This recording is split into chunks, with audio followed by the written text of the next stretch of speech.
Salut tout le monde, bienvenue à ce premier vidéo sur le jeu Pax Émancipation publié par Sierra Madre Games en 2018. Dans cette vidéo, nous allons introduire le jeu proprement et faire le tour d'horizon de ce qu'on peut appeler le plateau, là, même si dans le jeu physique, là, au final, oui, il y a un tout petit...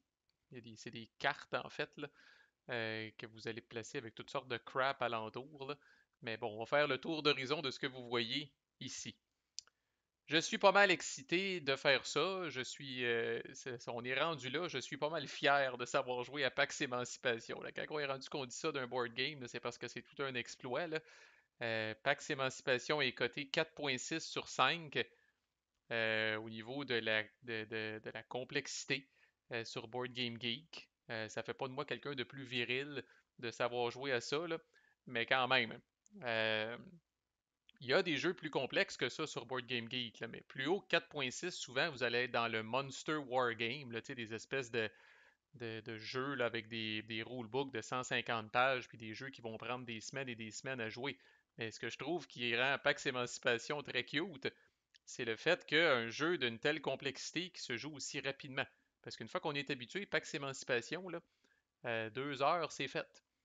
Mais c'est 4.6 sur 5, alors c'est fucking complexe, on sort pas de là. C'est un des packs qui est les moins bien cotés, hélas. Je pense que la complexité a quelque chose à voir là-dedans. Les gens sont peut-être le trouvent difficile d'accès, finissent par jouer une fois, mais jouent peut-être tout croche ou passent plus de temps à se battre avec les règles qu'à jouer au jeu, que sais-je. Vous n'aurez pas ce problème-là puisque je vais vous former à la dure et pour que vous soyez bien équipé pour être capable d'aborder ce jeu-là. Euh, je sais aussi qu'il a mangé une coupe de volée au niveau de ses ratings, parce qu'encore une fois, notre ami Phil Eklund, le designer, n'a pas pu s'empêcher là, de mettre là, des petites notes de bas de page dans ses règles. Et puis apparemment, moi je les lis jamais, mais apparemment quelqu'un qui se tape tout ça, bon, inévitablement là, va trouver que Phil Eklund, par rapport à tel point de vue ou à telle affaire, a des idées peut-être arriérées ou des idées là, qui ne font pas l'unanimité. On va le dire de même. J'ai vu des gens qui ont mis des ratings de 1 sur Board Game Geek, ne serait-ce qu'à cause de ça. Et puis je pense que depuis, là, l'éditeur s'est dompté et ne met plus ça dans les rulebooks de Phil et Clun.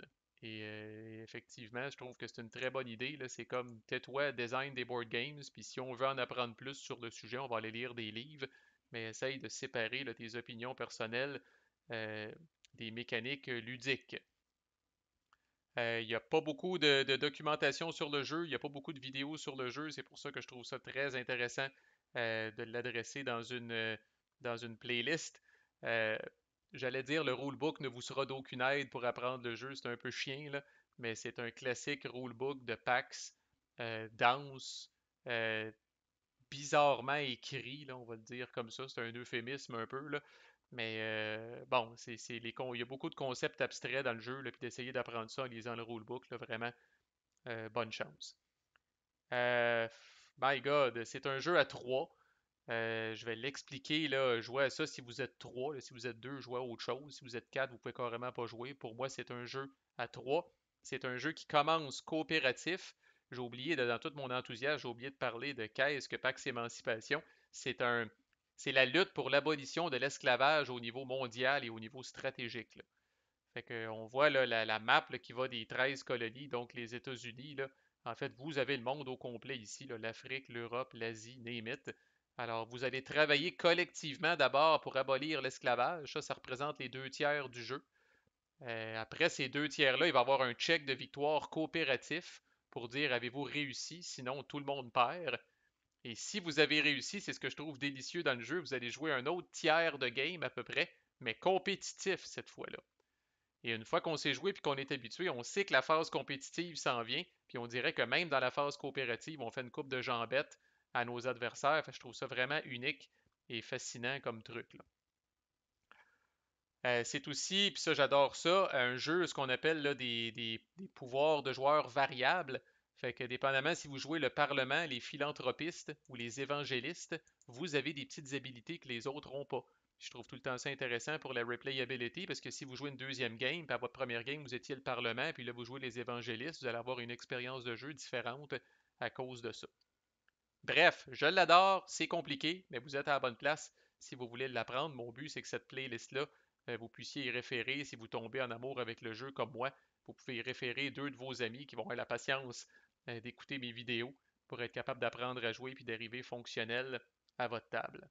Sans plus tarder, faisons le tour des éléments du jeu. Il y a dans le jeu ces rectangles-là ici, le jeu appelle ça des sphères. Il y en a 10 au total qu'on dispose évidemment de cette façon-là. On ne réécrit pas le monde avant de jouer, on dispose ça vraiment dans cet ordre-là. Les sphères commencent toutes de leur côté que le jeu appelle là, serfdom. C'est pas tout à fait médiéval parce que le jeu commence en 1776 officiellement, là, mais on va le dire de même, là, les sphères commencent sur leur côté arriéré. Donc le côté là, où on pense encore que l'esclavage c'est cool, puis que l'esclavage c'est hot. Les sphères, chaque carte de sphère est double-sided, puis au verso, là, vous allez avoir la version moderne de la sphère. Donc, elle change de nom. Là. Celle-là s'appelait les 13 colonies. Ça devient les États-Unis d'Amérique une fois qu'ils arrivent dans le monde moderne et qu'ils ont été là, essentiellement, mais pas complètement tout le temps, libérés de la majorité là, de leurs pratiques d'esclavage. Fait qu'on on va voir là, les détails quand est-ce qu'on flippe une sphère. Là, pour l'instant, comme je dis dans cette vidéo-là, là, c'est juste un petit primer pour vous approprier le vocabulaire. Chaque sphère peut aussi être de l'ouest, qu'on voit par le W ici, ou de l'est, qu'on voit avec le E ici. Et il y a 5 sphères de l'ouest, 5 sphères de l'est. Là, ce qui est vraiment, ce qui donne le ton vraiment là, sur la complexité du jeu, là, puis des fois le fait que c'est pas toujours intuitif. Là. Bon, c'est logique quand on connaît l'histoire, mais c'est puis la colonisation, là, ben, c'est assez fucké quand t'expliques le jeu, là, mais la sphère ici des East Indies est dans l'ouest. OK, est considéré dans l'Ouest. Alors, les East Indies sont considérés dans l'Ouest. Alors, c'est pas comme Pax Renaissance pour ceux qui connaissent, là, où on a une belle ligne qui sépare en deux nos sphères, là, avec l'Ouest, entre guillemets, à gauche, puis l'Est à droite. Là. C'est un petit peu plus foqué. Là. Suivez la lettre vis-à-vis la sphère, là, puis vous n'aurez pas de problème. Ce qui vient séparer, là, ce qui est commun entre deux sphères, là, on appelle ça une frontière ou on appelle ça une border. Et certaines frontières, pas toutes, sont considérées des frontières maritimes ou des sea borders. Puis on les reconnaît là, par c'est assez évident, là, mais par le dessin là, ici, là, la forme d'un bateau finalement là, sur la frontière. Alors ne vous fiez pas uniquement au graphique, par exemple, entre Europe et Ottoman ici, là, ce n'est pas considéré une sea border, même si on voit de l'eau, ce n'est pas considéré une sea border. Sur chacune des sea borders, en début de game, vous allez placer ce que le jeu appelle des slavers ou des esclavagistes, si je peux me permettre. Ils ne sont pas tous pareils, ce sont des bateaux comme ça. Fait qu'ici, par exemple, c'est écrit coton, puis ici, si vous regardez, là, ça s'appelle c'est le slaver de North Atlantic Coton. Fait que vous allez mettre celui-là ici. Vous avez les Barbary Pirates qui sont sur le truc de piracy ici. Vous avez le South Atlantic Coffee, fait que c'est écrit coffee ici. Donc, au début de la game, là, sur chaque sea border, vous allez placer un esclavagiste. Les seaboarders aussi, spécifiquement, peuvent accueillir un bateau, on va dire gentil, là, un bateau mauve ici comme ça, qu'on va appeler un merchantman, donc un navire marchand là, essentiellement, là, qui peut s'en venir ici, là, puis on va dire cohabiter avec, avec un esclavagiste. Donc ça ici, on appelle ça un merchantman. Le joueur rouge et seulement le joueur rouge peut mettre sur ses, on va voir comment, là, peut venir mettre sur ces bateaux-là un de ses agents, si on veut, puis à ce moment-là, ça devient un Marine. OK? Donc, c'est un bateau qui a un petit peu plus de punch militairement, puis qui est capable de crisser une volée aux esclavagistes qui se trouvent là. Chaque sphère va avoir un certain nombre de barrières, entre 3 et 5 au début. Il y a des barrières blanches, des barrières rouges et des barrières mauves. Pour vous aider à les placer, ça c'est petite critique quand même que j'ai pour le jeu. Là. Dans certains cas, les barrières portent exactement le même nom que leur sphère. C'est le cas pour Europe, c'est le cas pour Ottoman. Par contre, ici, les barrières s'appellent America, mais ils vont avec les 13 colonies. Ici, ça s'appelle Western Africa, même si la sphère s'appelle Congo. Fait que, il aurait pu avoir un petit resserrement là, ici là, pour aider les joueurs là, dans le placement puis l'association des barrières avec les différentes sphères. OK, les sphères peuvent aussi avoir entre un et 2 pores. Donc ça, c'est l'espèce de petit point noir qui est ici. Donc, on a et chaque port a un nom. Donc, ça, c'est le port des Caraïbes. Ça, c'est le port de la Virginie. La sphère du Brésil n'a qu'un seul port qui est Bahia. Donc, je répète, un ou deux ports. Il n'y a jamais rien qui va sur ces ports-là comme tel. On va voir à quoi ça sert, là, mais vous n'allez jamais mettre de jetons ou de patentes sur ces ports-là. Les carrés noirs que vous voyez ici, ça représente des esclaves. Donc, on appelle ça des esclaves. Je pense dans le rulebook, ils disent un carré noir égale 1 million ou 2 millions d'esclaves, quelque chose de même, pour vous donner une idée. Euh, donc, si le carré noir n'est pas recouvert par un meeple d'un joueur, c'est considéré un esclave.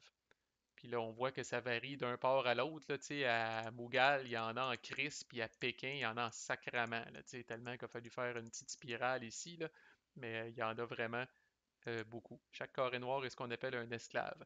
Chaque port, enfin, a aussi ce qu'on appelle un spot d'administrateur, un admin spot, dans lequel les trois joueurs peuvent venir placer certains de leurs agents là, pour bosser le port, si on veut, ou prendre en charge le port.